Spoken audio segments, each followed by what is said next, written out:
கர்த்தருடைய பரிசுத்த நாமத்திற்கு மகிமை உண்டாகட்டும். நம் 40 நாள் தியானத்திலே ஒவ்வொரு நாளும் ஒவ்வொரு வார்த்தையை தியானித்து கொண்டு வருகின்றோம். தேவன் வார்த்தை நிமித்தமாக நம்மை பலப்படுத்துகின்றார், ஆரோக்கியப்படுத்துகின்றார். சுகம், விடுதலை, ரட்சிப்பு இன்னும் ஆவிக்குரிய வாழ்க்கையிலே எழும்பி பிரகாசித்தார். இப்படி அநேக காரியங்கள் நம்முடைய வாழ்க்கையிலே கற்றுக் கொடுத்து வருகின்றார். இன்றைக்கும் நாம் தியானிக்க வேண்ட வார்த்தையானது நம்முடைய ஆவி ஆத்மா சரீரத்திற்கு ஆரோக்கியமாகவும் பலனாகவும் ஒரு புஷ்டியாகவும் இருக்கும் சந்தேகமில்லை. காரணம், கிறிஸ்து நம்மோடு இருக்கின்றார், நாம் கிறிஸ்துக்குள் இருக்கின்றோம். கிறிஸ்துவோடு கூடிய உறவிலே நாம் நாளுக்கு நாள் பெருகின்ற பொழுது நம்முடைய ஆவியாத்ம சரீரமானது கிறிஸ்துக்கு மகிமையாக காணப்படும்.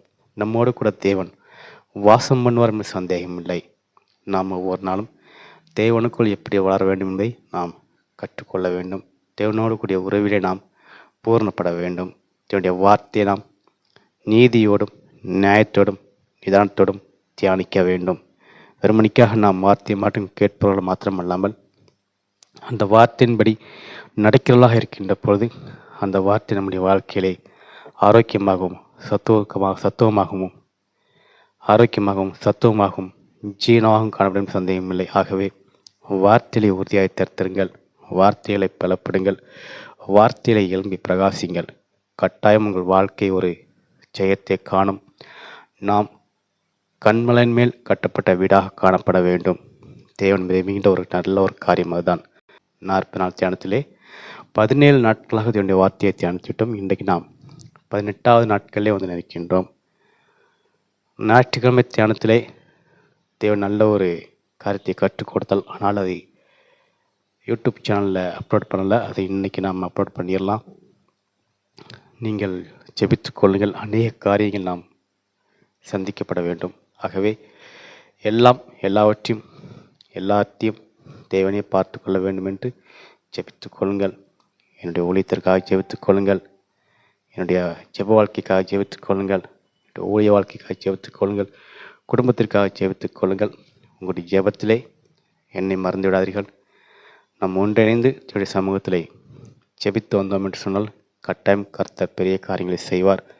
நாம் அவருடைய மெய்ப்பராக ஆடுகளாக நாம் அவரை பின்பற்றுகின்ற பொழுது கர்த்தருடைய வார்த்தையை கொண்டு ஒரு பகிரங்கமான காரியங்களை செய்ய வல்லவராக இருக்கின்றார். விசுவாசிங்கள், ஜெயத்தோடு வாழ கற்றுக்கொள்ளுங்கள். கட்டாயம் கிறிஸ்து பெரிய காரியங்களை செய்வார்.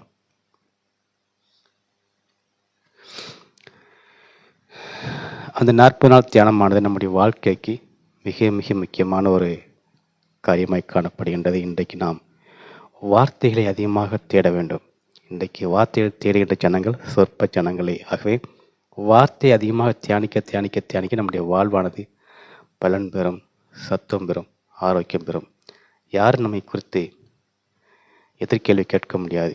காரணம், கிறிஸ்துவின் ஆவி நம்மோடு இருக்கின்ற பொழுது நாம் அவருக்குள்ளாக இருந்து செயல்படுகின்ற பொழுது நீதியோடும் நியாயத்தோடும் பேசக்கூடும். ஆகவே 17 நாட்களாக தியானிக்க செய்த தேவன் இன்றைக்கு 18ஆம் நாட்களில் நம்மை சந்திக்க வைத்துள்ளார். திறம்பட ஒன்று கூடி ஜெபிப்போம்.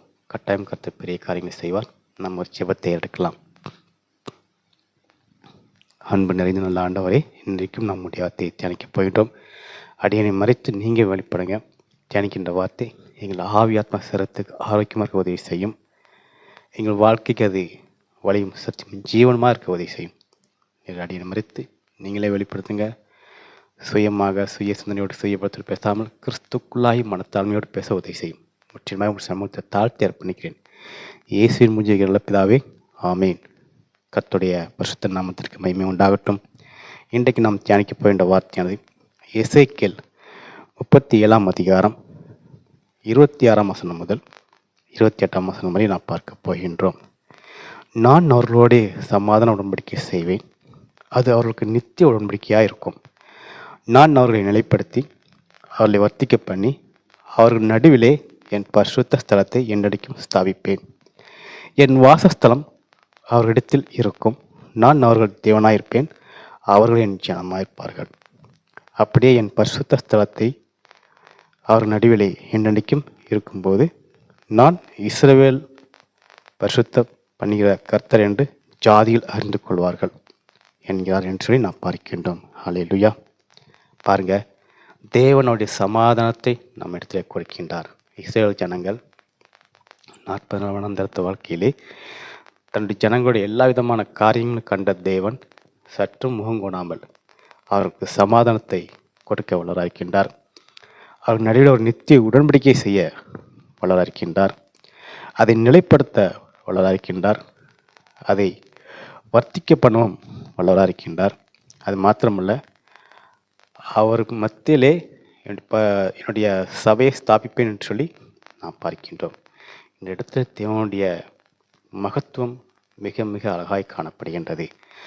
தம்முடைய ஜனங்கள் தனக்கு விரோதமாய் எழும்புகின்ற பொழுது கோபம் கொள்ளாமல் அவரை மனரமியமாய் நேசித்து அவர்களுக்காக மனமிறங்குகின்ற தேவன் சொல்கின்றார், ஒரு சமாதான உடன்படிக்கை நான் அவரோடு செய்வேன் என்று சொல்லி அவருடைய பாவங்கள் சாபங்கள் எல்லாவற்றையும் மறந்தவராய் இஸ்ரவேல் ஜனங்களுக்காக அவர் சமாதான உடன்படிக்கை செய்வேன் என்று சொல்லி, அது மாத்திரமல்ல, அவர்கள் நடுவிலே வாசம் பண்ணுவேன், ஒரு ஸ்தலத்தை ஆயத்தப்படுத்துவேன், அதை அவர்களை தங்கியிருக்க பண்ணுவேன், அவர்கள் சந்ததியை வர்த்திக்க பண்ணுவேன் என்று சொல்லி நாம் பார்க்கின்றோம். ஹல்லேலூயா. பாருங்க, தேவனுடைய ஆசீர்வாதமானது நம்முடைய சமூகத்திலே மிக மிக அழகாய் காணப்படுகின்றது. தேவனுடைய வார்த்தையை புரிந்தவர்களாய் நாம் செயல்படுகின்ற பொழுது இந்த வார்த்தையினுடைய ஆசீர்வாதம், மகத்துவம், சம்பூர்ணமான ஜீவியத்தை நாம் புரிந்து கொள்ள முடியும். நாம் அதற்கு தகுந்த பாத்திரவதியாய் இருக்கின்ற பொழுது இந்த ஐஸ்வர்யத்தை நம்மால் பெற்றுக்கொள்ள முடியும். இஸ்ரவேல் ஜனங்களுக்காக தேவன் செய்ய காரணம் என்ன? தேவன் தம் சொந்த ஜனம் என்று எண்ணியபடியால் இந்த காரியத்தை செய்கின்றார். இஸ்ரவேல் ஜனங்கள் தேவனுடைய பிரியமான ஜனங்கள், சொந்த ஜனங்கள், அவர் விரும்பி கொண்டாடுகின்ற ஒரு ஜனங்கள். ஆகவே இஸ்ரவேல் ஜனங்களுக்காக தேவன் ஒரு ஸ்தலத்தை ஆயத்தப்படுத்தினார், சமாதானத்தை உடன்படிக்கை செய்கின்றார், அதை நிலைத்திருக்கப்படுகின்றார், அதை வர்த்திக்கவும் செய்கின்றார். அது மாத்திரமல்ல, அவர்களுக்கு தேவனாக இருக்கின்றார். இது நிமித்தமாக இது என்னுடைய ஜாதி என்று சொல்லி இந்த உலகம் முழுவதும் அறியும் என்று சொல்லி ஒரு பெரிய ஒரு எழுப்புதலை கொடுக்கின்றார். ஹல்லேலூயா. இன்றைக்கு நாம் தேவனுடைய ஜாதியாக இருக்கின்றோம். காரணம், அவருடைய சிலுவையின் மரணத்தின் நிமித்தமாக நாம் கிறிஸ்துவின் ஜாதியாக இருக்கின்றோம். அவர்கள் எல்லோரும் பழைய ஏற்பாட்டு காலகட்டத்தில் தேவன் அவர்களோடு சத்தத்தோடு பேசினார், வார்த்தையினால் பேசினார், உடன்படிக்கையினால் பேசினார். ஆனால் புதிய ஏற்பாட்டு காலத்தின் அடிப்படையில் நான் பார்க்கின்ற பொழுது தன்னுடைய ஜீவனை தன்னுடைய ஜனங்களுக்காக குற்றமல்லாத தேவ ஆட்டுக்குட்டியான பலியாக மரித்து சிலுவையிலே வெற்றி சென்று அவருடைய இரத்தத்தின் நிமித்தமாக நம்மை புதிய உடன்படிக்கைக்குள்ளாக இணைத்து கொண்டார்.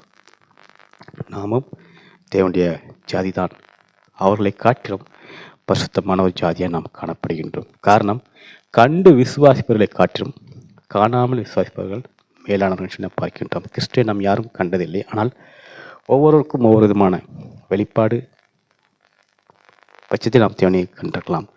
அந்த வகையில் தேவனை காணாதவர்கள் இந்த வார்த்தை நிமித்தமாக தான் கண்டுகொள்ள முடியும். இவர் மகத்துவமானவர், ஆலோசனை கர்த்தர், வல்லமையுள்ள பிதா, நித்திய தேவன் என்று சொல்லி இந்த வார்த்தையின் மூலமாகத்தான் நாம் அறிந்து கொள்ள முடியும். அப்பேற்பட்ட மெய்தேவனாய கிறிஸ்து இன்றைக்கு உங்களுக்கும் எனக்கும் ஒரு நித்திய உடன்படிக்கை செய்ய வல்லவராக இருக்கின்றார். இவர்கள் என் ஜனங்கள், இவர்களுக்காக நான்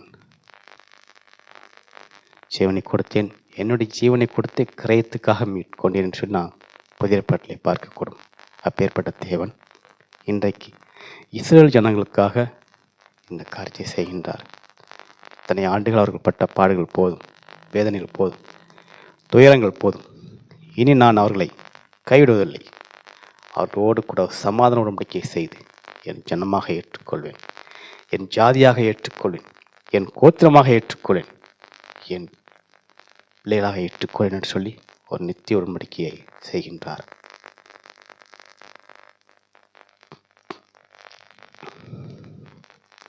விசுவாசிகள் மாத்திரமல்ல சொல்லுங்க, இந்த உடன்படிக்கையின் நிமித்தமாக நாம் கிறிஸ்துவின் பிள்ளைகளாக இருக்கின்றோம்.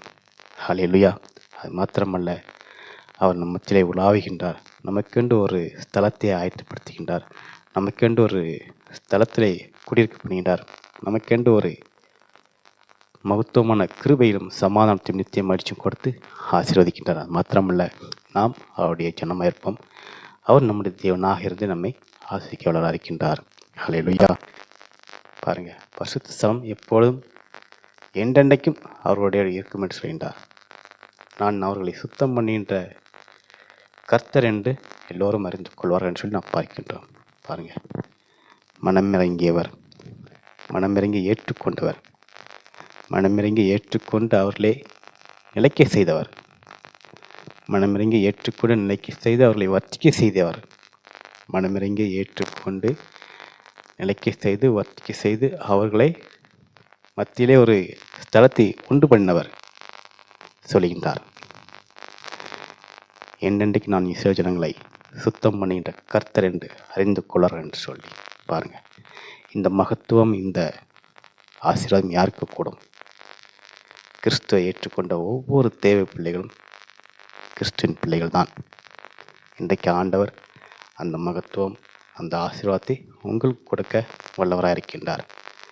நாம் அதற்கு ஆயத்தமாக இருந்தால் போதும். இந்த வசனத்தின்படியே அவருடைய சமாதானத்தை சுதந்திரத்துக் கொள்ள வேண்டும், அவருடைய சந்தோஷத்தை சுதந்திரத்துக் கொள்ள வேண்டும், அவருடைய ஸ்தலத்தில் நாம் இருக்க வேண்டும். அது மாத்திரமல்ல, அவருடைய நாம மகிமைக்கென்று நாம் வர்த்திக்க பண்ணப்படுகின்றோம். எப்போதும் கூட நம்மோடு வாசம் பண்ணிட்ட தேவனாய் அவர் நமக்கு ஏற்க வளர இருக்கின்றார். அது மாத்திரமல்ல, அவர் நம்மை சொந்த ஜனமாய் தெரிந்து கொண்டார். நாம் அவருடைய வேலை வாழ கற்றுக்கொள்ள வேண்டும். அவர் நம்முடைய மெய்தேவனாய கிறிஸ்து என்பதை அறிந்து உண்மையும் முத்தமுத்தோடு வாழ்கின்ற பொழுது அவர் நம்மை சுத்தம் பண்ண செய்கின்றார், நிலைநிறுத்த பண்ணுகின்றார், ஆசீர்வாதத்தையும் ஐஸ்வர்யத்தையும் கொடுத்து வழிநடத்த செய்கின்றார். ஹல்லேலூயா. ஆகவே தேவன் எப்படி இஸ்ரவேல் ஜனங்களுக்காக மனமிறங்கி ஏற்றுக்கொண்டு சுத்தம் செய்து அவர்களை பரிசுத்தப்படுத்தி அவர்களை எல்லாம் ஒன்று கூடி செய்து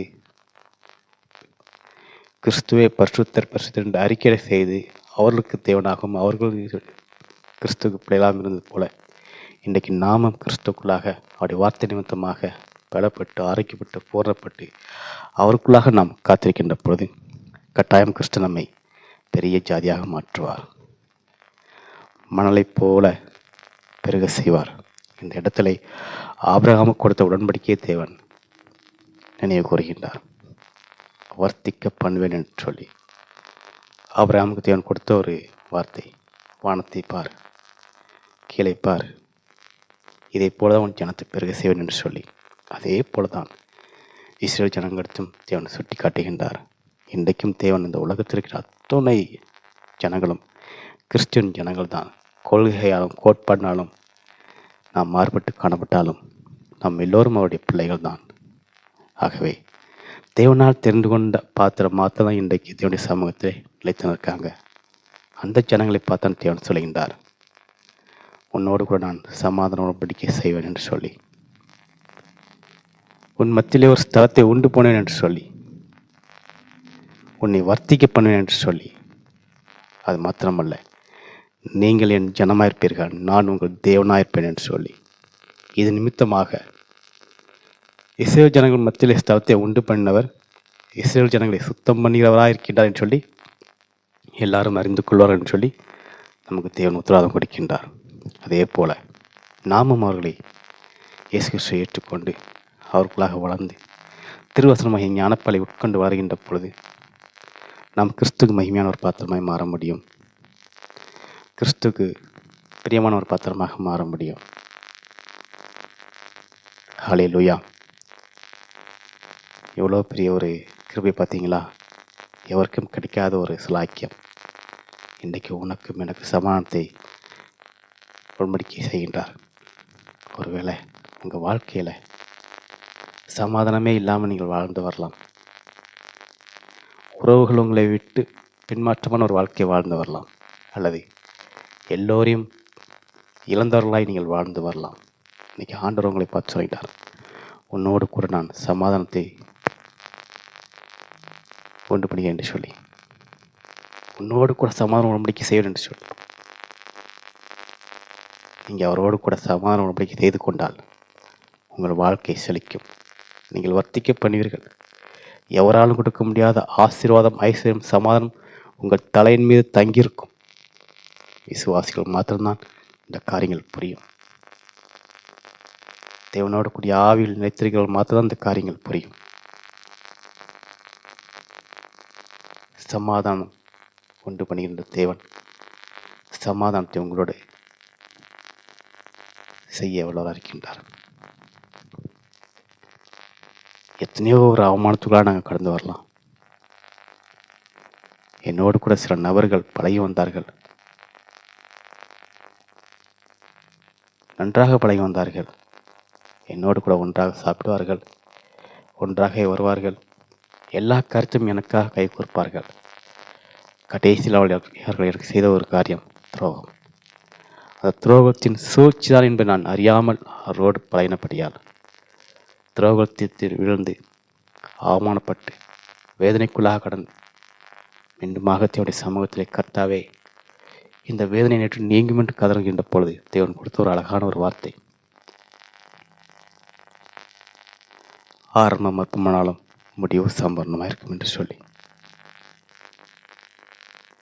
அந்த வார்த்தையின்படியே என் வாழ்க்கையிலே ஆரம்பம் அற்பமாய் காணப்பட்டது, முடிவு சம்பரணமாக இருந்தது. அதுக்கு பின்பாக அவர்களை விட்டு வெளியே வந்த பிறகு என் வாழ்க்கை சமாதானத்தையும் சந்தோஷத்தையும் காண செய்தது. அவர்கள் இருக்கிற வரைக்கும் அவர்கள் செய்கின்ற துரோகத்தை என்னால் புரிந்து கொள்ளாதபடி நான் ரொம்ப நம்பிட்டேன். அந்த நம்பிக்கை நிமித்தமாக ஏற்பட்ட ஒரு காரியம்தான் அழுகையும் பற்கடிப்பும் நிந்தனையும். அன்றைக்கு நான் புரிந்து கொண்ட ஒரு விஷயம், கிறிஸ்துவின் ஆவி இல்லாத யாரிடத்தில் பழகினாலும் மிகுந்த கவனமாக இருக்க வேண்டும். அவர்கள் நமக்கு கண்ணியை உண்டு பண்ணுவார்கள், வேதனை உண்டு பண்ணுவார்கள், சூழ்ச்சியை உண்டு பண்ணுவார்கள். அன்றைக்கு அர்ப்பணித்த ஒரு காரியம், கர்த்தாவே இனி நான் கிறிஸ்துவின் ஆவி இல்லாத இடத்தில் நான் மிகுந்த கவனமாக இருப்பேன் என்று சொல்லி இந்த நிமிஷம் வரைக்கும் எல்லோரிடம் அன்பு காட்டுவேன், ஆனால் சற்று தூரமாகவே நான் இருப்பேன். காரணம், கிறிஸ்துவின் ஆவி இல்லாத இடத்திலே நான் என்னதான் வார்த்தையை கொட்டினாலும் அங்கு நாம் ஜொலிக்க முடியாது. அதான் வேதம் சொல்கின்றது, பன்றிக்கு முன்னால் முத்துக்களை போடாத என்று சொல்லி. அதே உண்மைதான், 100% அந்த வார்த்தை உண்மைதான். கிறிஸ்துவ ஆவியினுடைய இல்லாமல் எந்த ஒரு மனுஷனை நம்பி அவர்கள் முன்பாக நாம் வார்த்தையை கொட்டினோம் என்று சொன்னால் அந்த அவமானம், அந்த நிந்தை நம்மை தான் சேரும். அதனால் தான் தேவன் சொல்கின்றார், என் நாமத்தை வீதிலே வழங்காதிருப்பாயாகன்னு சொல்லி. அது 100% உண்மை. ஆகவே நாம் யாரிடம் பழகின்றோம், யாரிடம் பேசுகின்றோம், யாரிடம் நட்பறிவு வந்து மிகுந்த கவனமாக இருக்க வேண்டும். இந்த உலகத்திலே உண்மையான நட்பு என்று சொல்லி யாருமே கிடையாது. எல்லாமே ஒரு லெவலுக்கு மேலே மாறி ஆகிவிடும். உங்களுக்கு ஒரு உண்மையான நட்பு என்று சொல்லலாம், அது கிறிஸ்துவை தவிர வேறு யாருமே கிடையாது. கிறிஸ்து உங்களுக்கென்று ஒரு நல்ல தேவ ஆவி பெற்ற ஒரு மகனை உண்டு பண்ணி அவர்களோடு கூடிய ஒரு நட்புறவை நிறுத்திருக்கிறால் மாத்திரமே அது உண்மையாக காணப்படும். மற்றபடி இந்த உலகத்தில் எத்தனை பேர்ட்ட பழகினாலும் சரி, ஏதாவது ஒரு வகையில் சூழ்ச்சியை செய்து கொண்டே இருப்பார்கள். ஆகவே இந்த உலக சிற்றின்பத்தை நோக்கி ஓடாமல் மிகுந்த கவனமாய் நாம் இருக்க வேண்டும். இந்த உலகம் நட்பை நோக்கி நாம் நம்பி ஓடாமல் மிகுந்த கவனமாக இருக்க வேண்டும். அவை எல்லாம் நமக்கு வேதனையும் சஞ்சலத்தையும் தவிப்பையும் கொடுக்கும். நல்ல நண்பர்கள் சொல்லி நாம் பெருமை கொள்ளலாம், ஆனால் அது போலவே காணப்படாது. சந்தர்ப்பமும் சூழ்நிலையும் ஒரு மனிதனை எப்படி வேணுமானால் மாற செய்யும். நாம் மிகுந்த கவனமாக விழிப்போடு காணப்பட்டால் மாத்திரமே நாம் ஜெயம் பெற முடியும். கிறிஸ்துவின் ஆவியை கொண்டதாக இருக்க வேண்டும். கிறிஸ்துவின் வசனத்தினால் தரிக்கப்பட்டதாக இருக்க வேண்டும். கிறிஸ்துவின் ரட்சிப்பை முழுமையாய் புரிந்தவர்களாக இருக்க வேண்டும். அப்படி இருக்கின்ற பொழுதுதான் ஒரு நபரை குறித்த ஒரு வெளிப்பாடு, ஒரு பகுத்தறிவு நமக்கு கிடைக்கும். தேவனோடு கூடிய உறவிலே ஒருபோதும் நாம் பின்மாற்றம் அடையக்கூடாது. தேவனுடைய சமூகத்தில் கேளுங்க, கர்த்தாவே மற்றவர்களுக்கும் எனக்கும் உள்ள ஒரு வித்தியாசத்தை உண்டு பண்ணு என்று சொல்லி நான் கேட்கின்ற பொழுது கர்த்தர் நம்மை விடுவிக்க வல்லவராக இருக்கின்றார். எப்படி தேவன் நமக்கு ஒரு நித்திய உடன்படிக்கையை ஏற்பட செய்து சமாதானம், சந்தோஷம், நித்திய மகிழ்ச்சியெல்லாம் கொடுத்து நான் உன்னோட கூட இருப்பேன், நீ என் ஜனமாக இருப்பாய், நான் உன் தேவனாக இருப்பேன் என்று சொல்கின்றாரோ அதே போல நாமும் கிறிஸ்தவ வாழ்க்கையை பூரணப்பட்டு காணப்படுகின்ற பொழுது நமக்கென்று ஒரு உண்மை முத்தமுள்ள ஒரு ஜனக்கூட்டத்தை தேவன் கொடுப்பார். அது நிமித்தமாக நம்முடைய வாழ்க்கை செழிக்கும். நாம் மாசவமாக காணப்படுவோம். நம்முடைய ராஜ்யமானது இந்த பூமியில் வாழ்கின்ற பொழுது ஒரு குட்டி பரலோக வாழ்க்கையை நாம் காணக்கூடும். ஆகவே வார்த்தையிலே பலப்படுங்கள், வார்த்தையிலே உரிய தருத்திருங்கள். வார்த்தையே வழியும் சத்தியம் ஜீவனுமா இருக்கின்றது. அந்த வார்த்தையை விட்டு பின்மாறி போகாதீங்க. இந்த வார்த்தையில் உங்களுடைய ஆவி அத்தாசரத்தை பலப்படுத்தி கொள்ளுங்க. அதற்காக அந்த 40 நாட்களாக தியானித்து கொண்டு வருகின்றோம். தேவன் கொடுக்கின்ற சமாதானம் என்ன, தேவன் இதற்காக நம்மிடத்து சமாதானம் கொடுக்கிறார் என்பதை நான் புரிந்தலாய் காணப்பட வேண்டும். தேவன் இதற்காக நம்மை தேடி வருகின்றார். இதற்காக இந்த வார்த்தையெல்லாம் கொடுக்கின்றார். இந்த வார்த்தை நிமித்தமாக எனக்கும் தேவனுக்குள்ள உறவு எப்படி இருக்குது என்பதையெல்லாம் நீங்கள் நிதானித்து பார்க்க வேண்டும். அப்படி செயல்படுகின்ற பொழுதுதான் உங்களுடைய வாழ்க்கை செழிக்கும். நீங்கள் ஜெயமாக இருப்பீர்கள். உங்கள் செயலெல்லாம் வெற்றியாய் காணப்படும். உங்கள் நிந்தனைக்கு பதிலாக இரட்டத்தனையான நன்மைகள் வந்து சேரும். சாம்பலுக்கு பதிலாக சிங்காரமான ஒரு வாழ்க்கையை காண்பீர்கள். இழந்து போவதெல்லாம் நூற்று நேரத்தில் பெற்றுக்கொள்வீர்கள் என்பது எந்த சந்தேகமும் இல்லை. ஆகவே தேவன் கொடுத்த உடன்படிக்கையை நாம் புரிந்தவர்களாய், அதை அறிந்தவர்களாய் அவரோடு கூட நாம் இணைந்து கொள்கின்ற பொழுது தேவன் நமக்கு சமாதானத்தை கொடுக்கின்றார். நம்மோடு கூட வாசம் பண்ணுகின்றார். நம்முடைய ஜெபத்திற்கு செவி கொடுக்கின்றார். நம்முடைய விண்ணப்பங்களுக்கெல்லாம் கேட்டு பதில் கொடுக்கின்றார். நமக்கு பாதுகாப்பை அளிக்கின்றார். தூதர்கள் பாதையை செவை பண்ணுகின்றார்கள். அவருடைய வார்த்தை நமக்கு அரணாகவும் கோட்டையாகவும் பேணாமல் இருக்கின்றது. நாம் ஒரு இடத்தில் போகக்கூடாது என்று சொன்னால் அதை நமக்கு எச்சரிப்பு கொடுக்கின்றார். இப்படி பல வழிகள் தேவை நமக்கு காரியங்களை சுட்டி காட்டி நேர்த்தியாக நடத்துகிறார். காரணம், நாம் அவரோடு கூட அதிகமான ஜெப வாழ்க்கையில் இருக்கின்ற பொழுது நம்முடைய ஆவி ஆத்ம கிறிஸ்து கூட வந்து ஜெயமான ஒரு வாழ்க்கையை வாழ செய்கின்றார். ஒரு இடத்துல அவங்களை மதிக்கலன்னா அந்த இடத்துல தூசி தட்டி விட்டு கிளம்பி போங்க. உங்களுக்கென்று ஒரு ஜனக்கூட்டத்தை தேவன் எழுப்பி தருவார். ஆகவே விசுவாசிங்கள், பூரணப்படுங்கள், ஜெயமாய் வாழ கற்றுக்கொள்ளுங்கள். கட்டாயம் கர்த்தர் உங்கள் வாழ்க்கையில் பெரிய காரியங்கள் செய்வார். நாம் செபிக்கலாம். அன்பு நிறைந்த நல்ல ஆண்டவரே, இந்த நேரத்திலும் உங்களுடைய வார்த்தைக்காக நன்றி. எங்களோடு கூட நீங்கள் சமாதானத்தை உண்டு பண்ண செய்தீங்க. எங்கள் மத்தியில் நீங்கள் வாசம் பண்ணுறீங்க. எங்களுக்கென்று ஒரு ஸ்தலத்தை உண்டு பண்ணுகின்றீங்க. அது மாத்திரமல்ல கர்த்தாவே, எங்கள் ஜனங்கள் எல்லாருமே இருக்க வைக்கிறீங்க. எங்கள் ஜனங்கள் எல்லாருக்கும் நீங்கள் சமாதானத்தையும் சந்தோஷத்தையும் மகிழ்ச்சியும் கொடுக்குறீங்க. எங்கள் ஜனங்களுக்கு தேவையான உணவோடு கூட இருக்க இடங்கள் கொடுக்கின்ற எங்கள் ஜனங்களின் கண்ணீரை போக்குகின்றீங்க. என் ஜனத்தின் கவலையை நீக்குகின்றீங்க. என் ஜனத்தின் எந்தையை மாறு செய்து சமாதானத்தையும் சந்தோஷத்தையும் நித்திய மகிழ்ச்சியும் கொடுக்குறீங்க. ஆண்டவரே, எங்கள் ஜனத்தை உம்முடைய ஜனமாக தெரிந்து கொண்டீங்க. எங்களுக்கு நீங்கள் தேவனாக இருக்கீங்க. நாங்களும் உமக்குள்ளே உண்மை உத்தமத்தோடு வாழ உதவி செய்யுங்க. கர்த்தாவே, கண்ணீரோடு கவலையோடு துக்கத்தோடு துயரத்தோடு சஞ்சலத்தோடு தைப்போடு இப்படி சமூகத்தை வந்து நிற்கின்ற ஒவ்வொரு தேவ பிள்ளைகளுக்காக நான் செபிக்கிறேன். கர்த்தாவே, அவர்கள் கண்ணீர்கள் யாவையும் துடைத்து நீங்கள் தான் அவங்களை ஆசைக்கணும். அவங்க வாழ்க்கை சமாதானத்தை கட்டளிடுங்க. ஒவ்வொருத்தருக்கும் ஒவ்வொரு வகையான பாடுகள் தகப்பனே.